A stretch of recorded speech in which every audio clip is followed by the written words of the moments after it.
በአውሮፓና አሜሪካን ለአንድ ሳምንት ቆይታ ምን ያህል ገንዘብ ታወጣላችሁ? በ2026 10 ተጽዕኖ ፈጣሪ ሀገራት ለስደተኞች ለጎብኚዎች ምቹ የሆኑ ዛሬ የመጣሁት አዲሱን ፕሮጀክታችንን ለማሳየት ነው። አርጄ ኤንድ ፋሚሊ ሪል ስቴት እጅግ ቅንጡ የሆነ ባለ 1፣ ባለ 2፣ ባለ 3 መኝታ ቤቶች እንዲሁም የንግድ ሱቅ ደግሞ ከግራውንድ እስከ 6ኛ ፎቅ ድረስ አዘጋጅተንላቸዋል። አርጄ ኤንድ ፋሚሊ ሪል ስቴት በመሃል ቦሌ አዲስ አበባ ስቴዲየም ፊት ለፊት ይገኛል። ስለዚህ በመደወል የንግድ ሱቅ ወይንም ደግሞ የመኖሪያ አፓርትመንቶችን ማግኘት ትችላላችሁ። ለተለያዩ ቢዝነሶች ማዋል ትችላላችሁ። ከቦሌ መድኃኒዓለም ወደ 22 በሚሄደው ዋናው መንገድ ላይ እንገኛለን። አርጄ ኤንድ ፋሚሊ ሪል ስቴትን በዚህ ስልክ ቁጥር ላይ ማግኘት ትችላላችሁ። ትራቭሎች ነን። ከቪዛ ከኤምባሲ እንዲሁም ዓለም አቀፍና ሀገር ውስጥ በረራዎች ጋር በተገናኘ የተለያዩ መረጃዎችን ወደ እናንተ እናደርሳለን። በዓለማችን ላይ በ2025-26 በርካታ ጎብኚዎች የጎበኙዋቸውን እንዲሁም የበርካታ ጎብኚዎችን ቀልብ የሳቡ 10 ምርጥ የዓለማችን ተወዳጅ ሀገሮችን ይዤላችሁ ከእናንተ የሚያስፈልገን አንድ ነገር ብቻ ነው። ሰብስክራይብ አድርጉ፣ ላይክ አድርጉ፣ ሼር አድርጉ። የተለያዩ ሀገራት ላይ ያላችሁ ከኢትዮጵያ ውጭ ያላችሁ ጆይን የምትል እዚህ ጋር ታገኛላችሁ። ጆይን በማለት ደግሞ ቤተሰብ እንድትሆኑ በአክብሮት እንጋብዛለን። በኢትዮጵያ ውስጥ ያላችሁ ቪፒኤን በማብራት እንድታበረታቱኝ ስል በአክብሮት ጠይቃችኋለሁ። በአንደኛ ደረጃ ላይ በርካታ ሀገራት በርካታ ጎብኚዎች እየተሽቀዳደሙ ወደዚህች ውብ ወደ ሆነችው ሀገር የሚተሙባት በአውሮፓ የምትገኘው የፈረንሳይዋ ፓሪስ ናት። ፓሪስ በርካታ ጎብኚዎች በርካታ ሚሊዮን ጎብኚዎች የሚጎበኝ ፈረንሳይዋ ፓሪስ ከተማ ናት። የፈረንሳይዋ ፓሪስ ከተማ እጅግ በጣም ቅንጡ የሆኑ ሆቴሎች፣ ሬስቶራንቶች እንዲሁም የተለያዩ ሾዎች የሚዘጋጁበት ሲሆን የፋሽን ሾው እና የተለያዩ የመኪና ውድድሮች ይደረጉበታል። በእግር ኳሱም በጣም ተወዳጅ በሆነው በፓሪስ ሰን ጀርመን ጨዋታ ላይ በርካታ ጎብኚዎችም ይሳተፋሉ። ፈረንሳይዋ ፓሪስ በዓለማችን ላይ ካሉ ቅንጡ የመዝናኛ ቦታዎችን ፓሪስ ለመሄድ ምን መስፈርቶች ያስፈልጋሉ? ፓሪስ ለመግባት የሚያስፈልገው ፓስፖርት የ6 ወር ሲሆን ከዛ በፊት ደግሞ የትራቭል ሂስትሪ ያስፈልጋቸዋል። የትራቭል ሂስትሪ፣ ባንክ ስቴትመንት እና የጉዞ ዋስትና ያስፈልጋቸዋል። እነዚህን ዶክመንቶችን የምታሟሉ ከሆነ በፈረንሳይ ፓሪስ የአንድ ሳምንት ቆይታችሁ $1300 እስከ $1500 ድረስ የአኮሞዴሽን ወጪያችሁ ይሸፈናል። በተጨማሪም በኢትዮጵያ አየር መንገድ ወደ ፓሪስ የምትጓዙ ደግሞ ከሆነ ከ$1100 እስከ $1500 ድረስ የዋን ኢንትሪ ወይንም የመጀመሪያ ጉዞ በረራ ትኬት ታገኛላችሁ ማለት ነው። ዓለማችን ላይ በርካታ ሚሊዮን ጎብኚዎች ከሚጎበኙት ሀገር መካከል የፈረንሳይዋ ፓሪስ አንደኛ ላይ ተቀምጣለች። በሁለተኛ ደረጃ ስፔን። የስፔኑ ማድሪድ ከተማ በርካታ ጎብኚዎች እንዲሁም የሳልሳ ዳንስ እና ጣፋጭ የሆኑ ሬስቶራንቶች ያሉባት በስፔኑ ማድሪድ እንደሚታወቀው የሪያል ማድሪድን የእግር ኳስ ክለብን ማየት እንችላለን። ሎስ ብላንኮ ተብሎ ይጠራሉ። ሎስ ብላንኮ ማለት ነጫጮቹ ማለት ሲሆን ይህም ለሪያል ማድሪድ የእግር ኳስ ክለብ የተሰጠ የሙገሳ ስም ሲሆን የማድሪድን ጨዋታ በየትኛውም ስቴዲየም በሚያደርጉበት ሰዓት የስፔን ማድሪድ የሚኖራችሁ ቆይታ እጅግ በጣም ውብ ያደርግላችሁ። በስፔን የአንድ ሳምንት ቆይታ ለማድረግ ከፈለጋችሁ እነዚህ ነገሮች ማሟላት አለባችሁ። ትራቭል ሂስትሪ፣ ፓስፖርት፣ ባንክ ስቴትመንት እና ትራቭል ኢንሹራንስ ያስፈልጋችኋል። $1200 እስከ $2500 ድረስ ለአኮሞዴሽናችሁ አጠቃላይ ወጪ ያስፈልጋችኋል። በስፔን ማድሪድ ከተማ ላይ በምትቆዩበት ሰዓት እነዚህን መስፈርቶች ማሟላት ይጠበቅባችኋል። በሶስተኛ ደረጃ የምናገኘው ጣሊያንን ሮም ከተማ ነው። ሮም በርካታ ታሪኮች ያሏት እንዲሁም የሮም የተለያዩ ጣፋጭ ምግቦችንና የተለያዩ ታሪካዊ ቦታዎችን ያስጎበኛቸዋል። በጣሊያን የተለያዩ ውብ የሆኑ ትዝታዎችን ማሳለፍ ትችላላችሁ። በዓለማችን ላይ ካሉ ቅንጡ ሬስቶራንቶች መካከል በሮም ከተማ ውስጥ እንደ ላዛኛ፣ ስፓጌቲ፣ ሌሎችን የጣሊያን ምግቦችን ማግኘት ትችላላችሁ። ሆቴላችሁንና አጠቃላይ ሆቴል የአየር ትኬትና ምግባችሁን ጨምራችሁ ለሙሉ አኮሞዴሽን የሚያስፈልጋችሁ በጣሊያን ሮም በአንድ ሳምንት ቆይታችሁ ከ1300 እስከ $2600 ድረስ ያስፈልጋቸዋል። ይሄ ለአንድ ሳምንት የጉብኝት ፓኬጅ የወጣ ብቻ። በአራተኛ ደረጃ ኢስታንቡል እና አክራ ቱርክ። በቱርክ የምታደርጉት ቆይታ በርካታ የቱርክ የጉብኝት ቦታዎች እንደ መስጊዶችን እንዲሁም የተለያዩ የረፍት ቦታዎችንና የቱርክ ኤክስፖችን መሳተፍ ያስችላችኋል። በቱርክ የሚያስፈልጋችሁ አኮሞዴሽናችሁንና አጠቃላይ ወጪያችሁን ችላችሁ ከሚያስፈልጋችሁ ለአንድ ሳምንት የቱርክ የጉብኝት ቪዛ ለማግኘት የሚያስፈልጋችሁ ፓስፖርት፣ ባንክ ስቴትመንት፣ የጉዞ ትራቭል ሂስትሪ ያስፈልጋችኋል። እነዚህን አሟልታችሁ ከ$900 እስከ $1800 ድረስ ለአንድ ሳምንት ያስፈልጋል። በቱርክ አክራና ኢስታንቡል ላይ ጥሩ የረፍት ጊዜና እንዲሁም የጉብኝት ፓኬጆችን ማዘጋጀት ትችላላችሁ ማለት ነው። በዓለማችን ላይ በርካታ ጎብኚዎች የጎበኟት አምስተኛ ደረጃ ላይ የምትገኘው የአሜሪካኗ ኒውዮርክ ናት።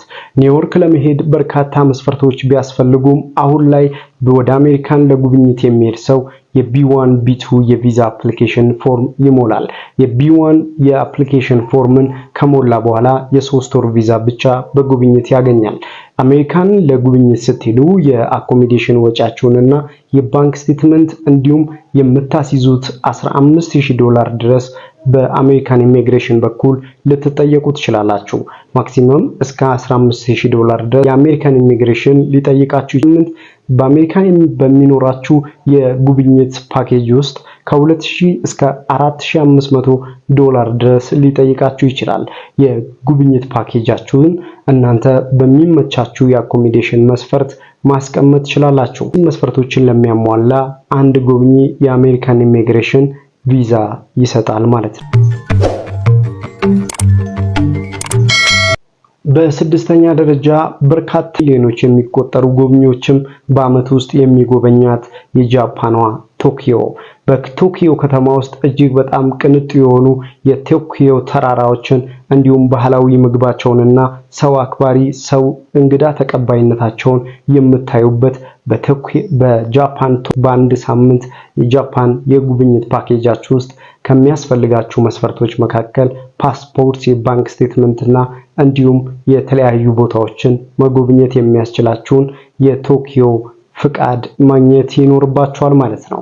በአኮሞዴሽናችሁ በቶኪዮ በሚኖራችሁ በአንድ ሳምንት የጉብኝት ፓኬጃችሁ ውስጥ ከ1500 እስከ 3000 የአሜሪካን ዶላር ድረስ በጃፓኗ ቶኪዮ ከተማ ውስጥ የተለያዩ ቦታዎችን ሊያስጎበኛችሁ ይችላል።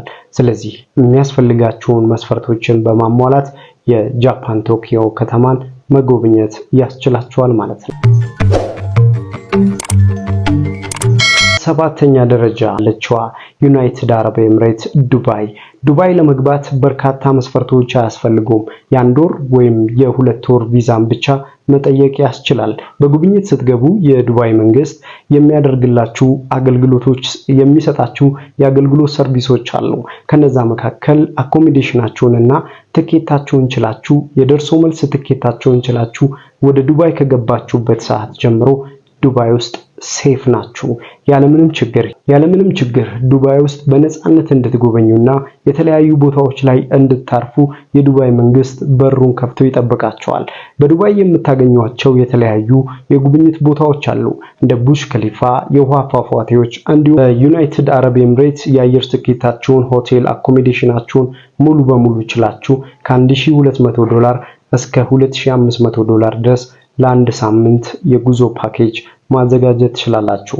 ራሳችሁም አፕላይ ማድረግ ትችላላችሁ። ቪዛ በኤጀንቶች ወይንም በራሳችሁም አፕላይ ማድረግ ያስችላል ማለት ነው።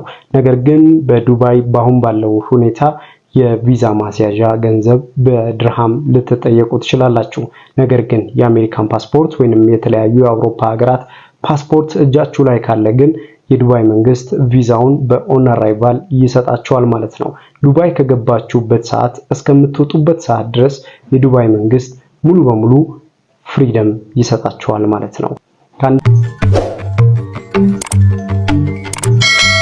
8ኛ ደረጃ በዓለማችን ላይ ካሉ የጉብኝት በርካታ ጎብኚዎች ከሚጎበኟቸው መካከል ታይላንድ ናት።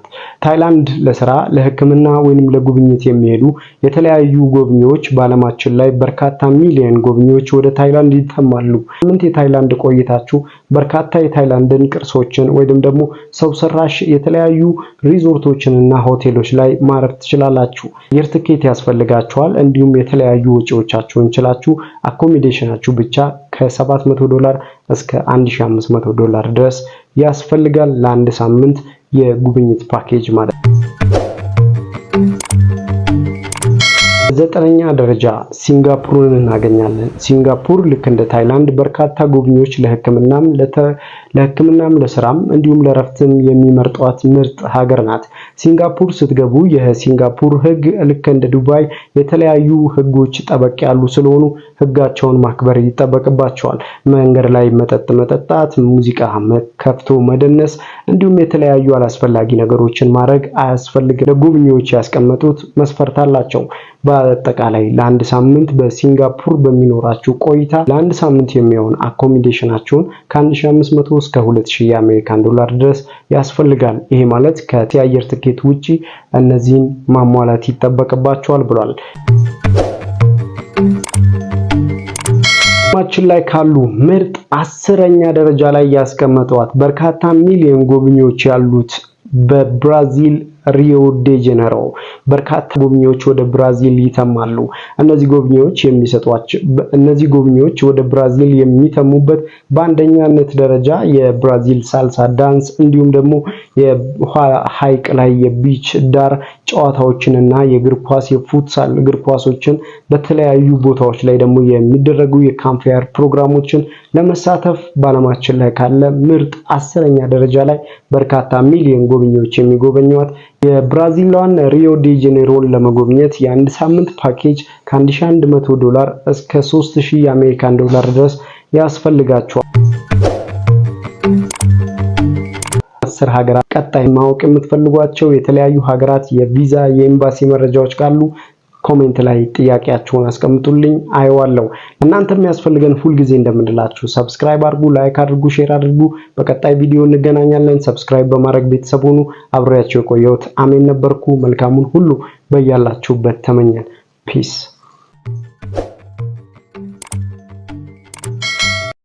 ዛሬ የመጣሁት አዲሱን ፕሮጀክታችንን ለማሳየት ነው። አርጄ ኤንድ ፋሚሊ ሪል ስቴት እጅግ ቅንጡ የሆነ ባለ 1፣ ባለ 2፣ ባለ 3 መኝታ ቤቶች እንዲሁም የንግድ ሱቅ ደግሞ ከግራውንድ እስከ 6ኛ ፎቅ ድረስ አዘጋጅተንላቸዋል። አርጄ ኤንድ ፋሚሊ ሪል ስቴት በመሃል ቦሌ አዲስ አበባ ስቴዲየም ፊት ለፊት ይገኛል። ስለዚህ በመደወል የንግድ ሱቅ ወይንም ደግሞ የመኖሪያ አፓርትመንቶችን ማግኘት ትችላላችሁ። ለተለያዩ ቢዝነሶች ማዋል ትችላላችሁ። ከቦሌ መድኃኒዓለም ወደ 22 በሚሄደው ዋናው መንገድ ላይ እንገኛለን።